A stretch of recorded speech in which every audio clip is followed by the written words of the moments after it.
Hello guys, welcome back to my YouTube channel yes chemistry a way of success. और आपके इस YouTube channel yes chemistry पर full notes मेरे प्यारे बच्चों मिलता है। साथ ही आपके बोर्ड के लिए एग्जाम के लिए इंपॉर्टेंट क्वेश्चन यहाँ पे प्रोवाइड किए जाते हैं। सो प्लीज़ चैनल को सब्सक्राइब नहीं किया तो प्लीज़ चैनल को सब्सक्राइब करिए, बेल आइकन को प्रेस कीजिए ताकि आने वाली लेटेस्ट वीडियो की नोटिफिकेशन सबसे पहले आप तक पहुँचती रहे। हम लोग देखेंगे अपरा तथा अपरा के कार्य। कभी दे देता है कि अपरा का विकास का सचित्र वर्णन कीजिए, या फिर दे देगा कि अपरा किसे कहते हैं तथा इसके कार्य को लिखो, या फिर दे देगा कि अपरा पर अपना संक्षिप्त वर्णन कीजिए। मतलब किसी भी प्रकार से वो पूछ सकता है, ठीक है ना। या फिर जरायु, आंवल या जरायु क्या होता है, इस पर भी आपको टिप्पणी लिखने के लिए दे देगा। तो आज हम लोग जानेंगे अपरा या अपरा के कार्य तथा अपरा के कार्य, जो कि आपके क्लास 12 बायोलॉजी वालों को बहुत इंपॉर्टेंट प्रश्न मेरे प्यारे, जो गारंटी के साथ ये सब प्रश्न आने की संभावना है। सबसे पहले जानते हैं हम लोग कि अपरा किसे कहते हैं। तो लिखेंगे अपरा किसे कहते हैं, इसकी परिभाषा सबसे पहले लिखेंगे।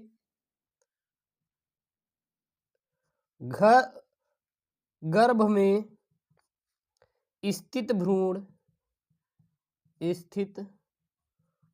भ्रूण व मातृ ऊतकों के बीच का अस्थायी अंतरंग भौतिक संरचनात्मक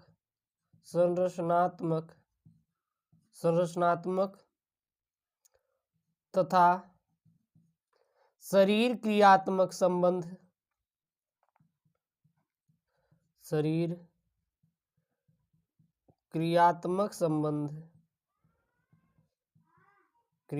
संबंध जो भ्रूण यानी कि बच्चे की भ्रूण की पोषण, श्वसन व उत्सर्जन संबंधी आवश्यकताओं को पूर्ण कर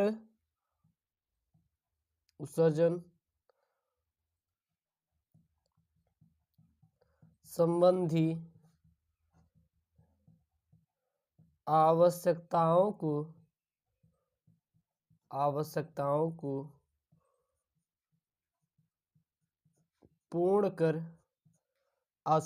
को पूर्ण कर भ्रूण फीटस के स्वास्थ्य की देखरेख करता है।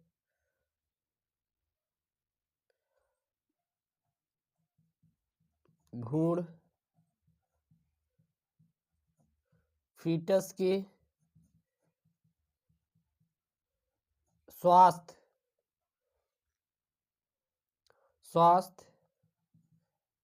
की देखरेख करता है तथा एक अंतःस्रावी ग्रंथि की भांति कार्य करता है तथा एक अंतःस्रावी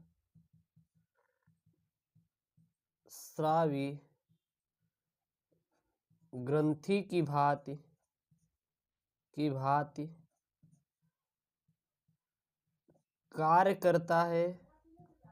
कार्य करता है जिसे अपरा कहते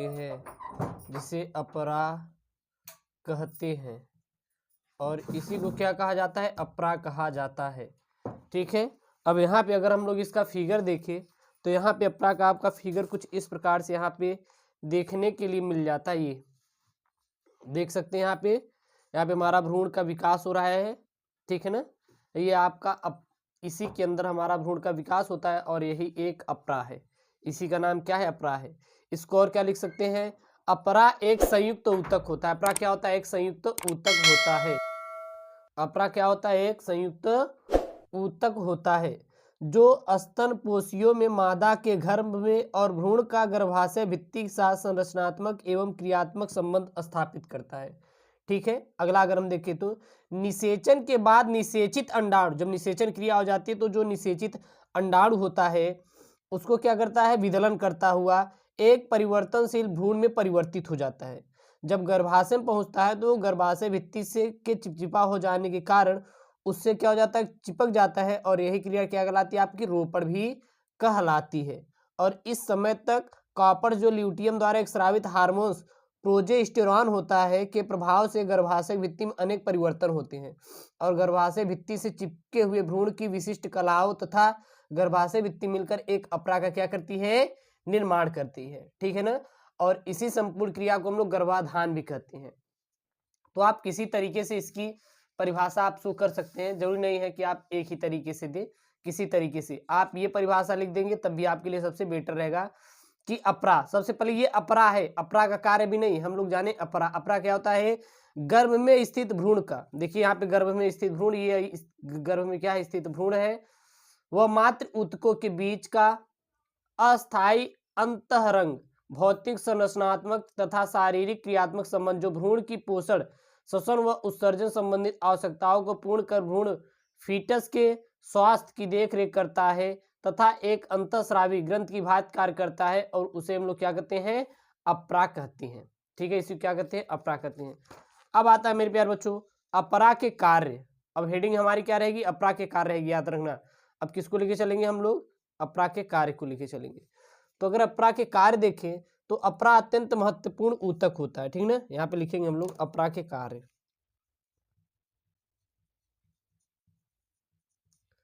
अपरा के कार्य, तो यहाँ पे लिखेंगे अपरा, अपरा अत्यंत महत्वपूर्ण ऊतक होता है, महत्वपूर्ण ऊतक होता है, और इसका भ्रूण की जीवन क्रियाओं को चलाने के लिए, इसका भ्रूण की जीवन क्रियाओं को चलाने के लिए मादा के शरीर से विशिष्ट संबंध है, मादा के शरीर से विशिष्ट संबंध है, मादा के शरीर से विशिष्ट संबंध है। और अपरा के कार्य निम्नलिखित हैं। जैसे कि अपरा के कार्य हम क्या क्या होते हैं, पहला तो होता है भ्रूण का पोषण, भ्रूण का पोषण, ये पहला कार्य होता है किसका, अपरा का। भ्रूण का पोषण मतलब भ्रूण अपरा के द्वारा ही माता के समस्त पोषक पदार्थ प्राप्त करता है। ठीक ना, भ्रूण अपरा के द्वारा ही माता का समस्त पोषण पदार्थ प्राप्त करता है। पोषण हमारा पदार्थ क्या होता है, प्राप्त करता है। और मादा की रुधिर वाहिनियों का संबंध भ्रूण की रुधिर वाहिनियों से होता है। ठीक ना,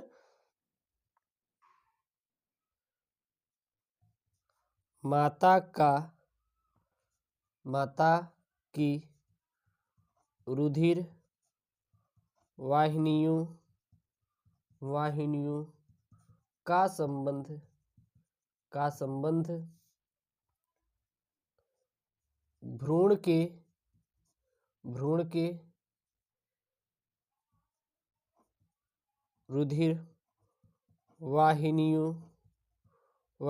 भ्रूण के रुधिर वाहिनियों से होता है। अतः माता के रुधिर में आने वाले पचे हुए खाद्य पदार्थ सरल रूप से भ्रूण को मिलते रहते हैं, क्योंकि जब वाहिनियों से ही तो हमारा जो पदार्थ होता जाता है। तो जब इसके वाहिनियों से इसका वाहिनियों से कांटेक्ट होता है तो इसके द्वारा इसे हमारा क्या चला जाता है, जितना भी पदार्थ रहता है पोषक सभी के सभी भ्रूण में चला जाता है। दूसरा आता है भ्रूण का श्वसन। भ्रूण का श्वसन। भ्रूण का श्वसन देखिए मेरे प्यारे बच्चों, तो माता के शरीर से रुधिर के द्वारा ही भ्रूण को ऑक्सीजन के अणु प्राप्त होते हैं, ठीक ना।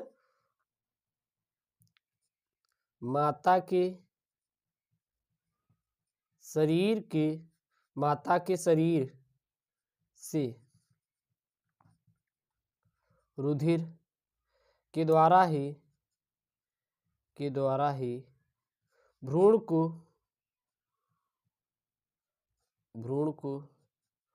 ऑक्सीजन के अणु प्राप्त होते हैं। अणु प्राप्त होते हैं। अणु प्राप्त होते हैं तथा कार्बन डाइऑक्साइड भी इसी रुधिर द्वारा वापस आ जाता है, ठीक ना। तथा कार्बन डाइऑक्साइड भी इसी रुधिर द्वारा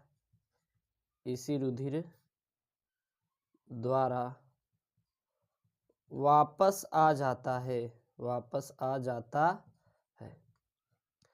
तो इसी द्वारा भ्रूण का क्या होता है मेरे प्यारे बच्चों, श्वसन होता है। अब आता है भ्रूण का उत्सर्जन।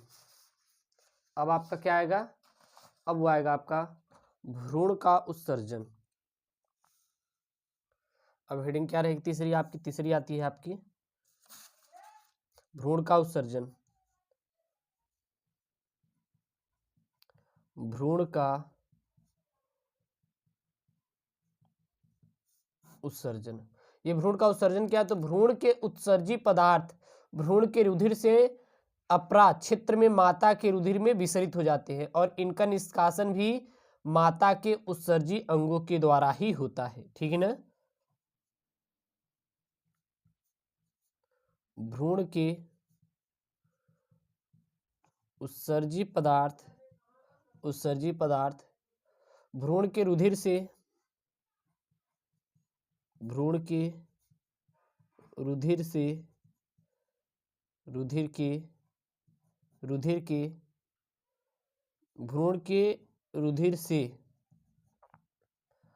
अपरा क्षेत्र में माता के रुधिर में विसरित होते रहते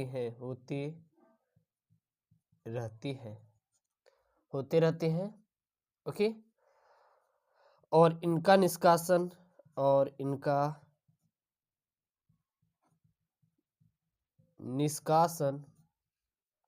भी माता के उत्सर्जी अंगों द्वारा होता है। इस निष्कासन भी माता के उत्सर्जी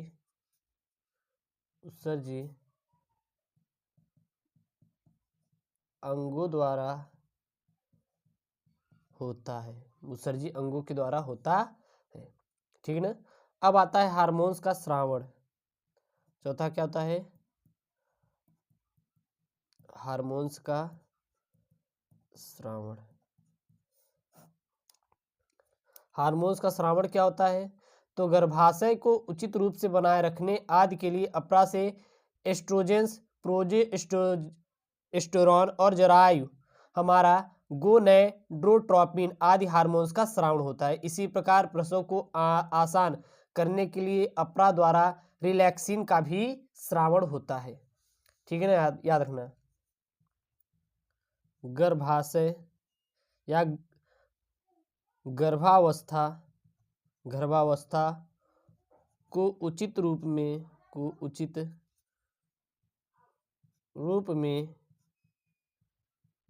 बनाए रखने के लिए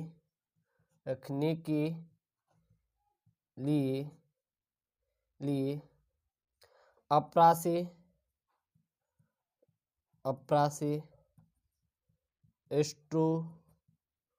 एस्ट्रोजेंस प्रोजेस्टेरॉन आदि हार्मोन्स का स्रावण होता रहता है स्रावण होता रहता है। ठीक है ना। इसी प्रकार प्रसव को आसान बनाने के लिए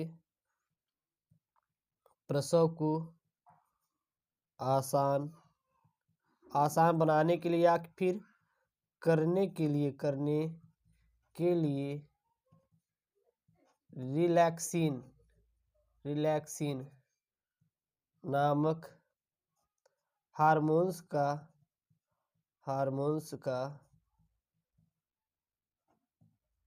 स्रावण होता है।